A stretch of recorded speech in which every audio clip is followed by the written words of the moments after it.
Welcome to the New Silk Road's History podcast. The New Silk Road is a project that encourages informed debate about China's Belt and Road Initiative in its international perspective. We offer insightful information beyond the general narrative. In this podcast, Professor Richard Griffiths will introduce the history of the Maritime Silk Road.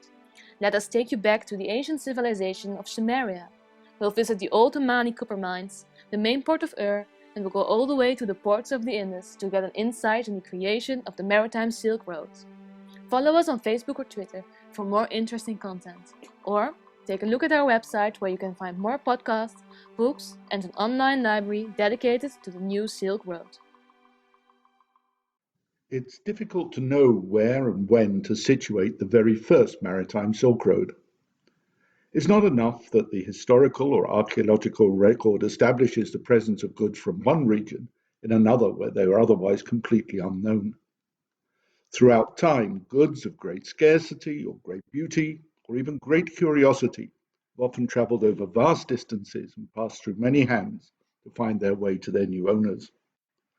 What we're looking for is evidence of a regular exchange of reasonable quantities of produce over long distances and over a prolonged period.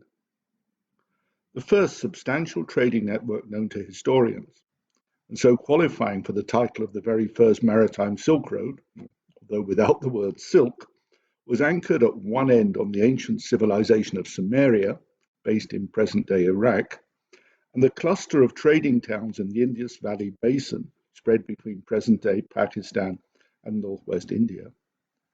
That network flourished between 4,000 and 4,500 years ago. 4,500 years ago, an advanced Sumerian culture emerged in the land between the Tigris and the Euphrates rivers in what is now known as Iraq. It was composed of 7 city-states, each with its own king. The Sumerians had developed a system of writing by making indentations in clay and then baking them into tablets and thus preserving them. So once the language had been understood, the many remaining tablets discovered by archaeologists allowed historians to reconstruct the trading network. It was no easy task. Although the same place names kept reappearing, there were no maps to pinpoint their location. So we're going to start the network in Sumeria, since much of the physical evidence from elsewhere is lacking. And the reconstruction of this trading network is taken from David Abulfilia's book, The Boundless Sea, which was published last year. The main port of Ur was located at the northern end of the Red Sea, at the estuary of the Euphrates. At its peak, it probably had a population of 65,000 inhabitants. Initially, the city had exported mainly grains and textiles, but as its wealth increased, the trade moved into deficit and they paid with coin. The excavation of the royal tomb, layer upon layer, revealed the luxury in which the ruling classes had lived. Golden jewelry, precious stones, clay pots, carved stones, and the retinue of guards, with their copper helmets and swords, and female servants buried with their king and queen. At least they had a silver lyre or two, a harp-like instrument, to keep themselves entertained. And here's a fragment to show how this must have sounded 4,500 years ago, played by Peter Pringle.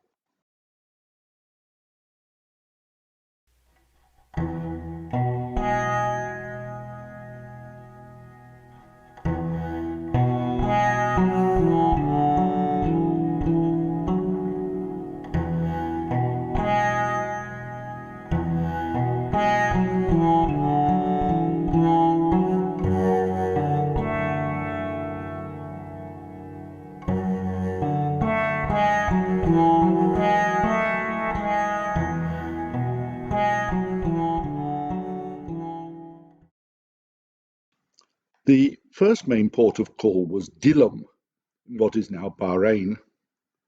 Its origins are portrayed in Sumerian literature as a piece of land where the sun rises, land that floated on pure, sweet water.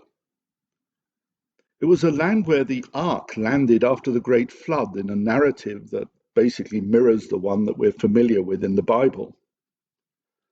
In its old idyllic origins, the inhabitants were freed from sickness and old age, but from there it became an all-season entrepot port where luxury products from the whole known world could be found, including grain, sesame oil, fine garments from Ur, but also gold, precious jewels, fine woods, and copper from further afield.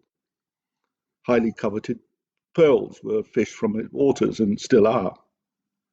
The discovery by archaeologists of a deep water well in the ancient temple eventually solved the puzzle of the origins of the sweet water in the legends.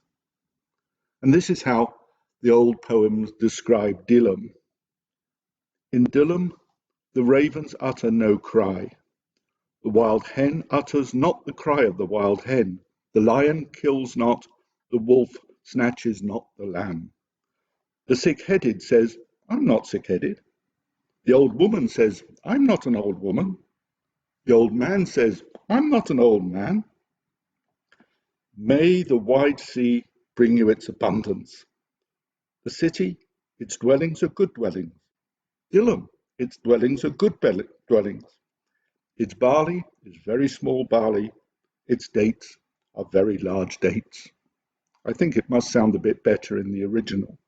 Dates, by the way, from Kuwait were an early traded staple in the diet, with its consumption producing both energy and sustenance. The second main port mentioned in the ancient clay tablets was an island, now a peninsula, off the coast of present-day Oman. The exact location of the port is not known, but it belongs to the kingdom of Magan, and its mines were the source of a vital raw material for any self-respecting Bronze Age civilization, copper. The copper from the Omani mines provided the metal not only for the weapons, but also for many of the fine statues and artwork that have survived. And it was from Magan that ships then had to adventure into the open sea. The next port and the most important end destination of the route was Meluha. The name was later attached to Africa, but there's no trace of Sumerian culture in Africa, and none other than the mention of ivory among the exports linking Africa to Sumeria. The more logical route for sailors emerging into the Arabian Sea would have been to head east, towards the civilization of the Indus Valley. Now, the major cities of the Indus Valley lay far upstream, but it is probable that the goods passed through there into the ports on the coast. And these included ivory, the beautiful blue lapis lazuli from Afghanistan, reddish-hued quartz carnelian, and various hardwoods. All would have arrived at ports along the coast, lying anywhere between Pakistan and northwest India. Although there's not much archaeological record left on this coast, there are plenty of Indian artifacts found in ancient Sumeria to confirm an intense contact between the two civilizations. And one absolute giveaway are the many stone square Indian seals that were used to stamp documents, which differ from the cylindrical Sumerian seals that were designed to be rolled onto wet clay. Now, if there was indeed a sea route of at least 2,000 kilometers between Ur and the coastal ports of the Indus River, the final question is, how did they do it? The earliest boats used on the river, possibly also near the shore, used to be round boats made of animal hides. The boat that was built for the legendary flood that destroyed mankind was a sort of souped-up version of one of these. Later, we know that reed boats were used, and it's possible that sticking close to the shore, these could have reached Bahrain. But reed boats tend to leak, and they're not really very suited for sailing in the open sea. In 2005, a $250,000 reconstruction of a real reed boat sealed with bitumen that comes from oil and would have been found in Oman actually sank on its maiden voyage. However, there have been new excavations in Oman, and they found the imprint of wooden planks, and on those wooden planks also the remnants of bitumen.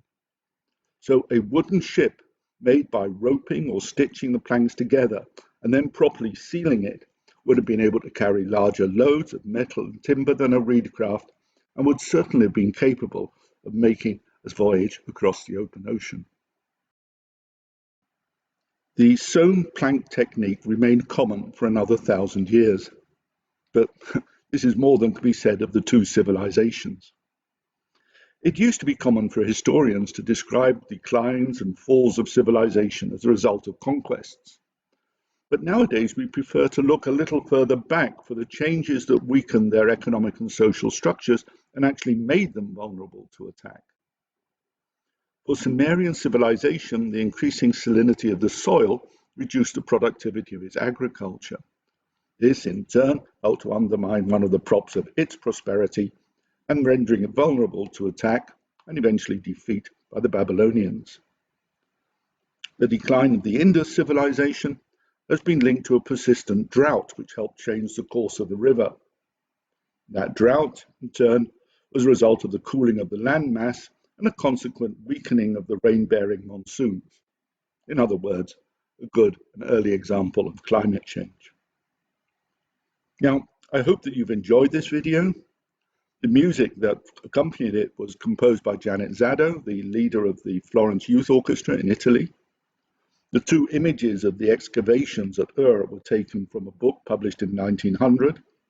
The silver lyre of Ur itself is in the British Museum, and details on how to reach us will be on the following slide.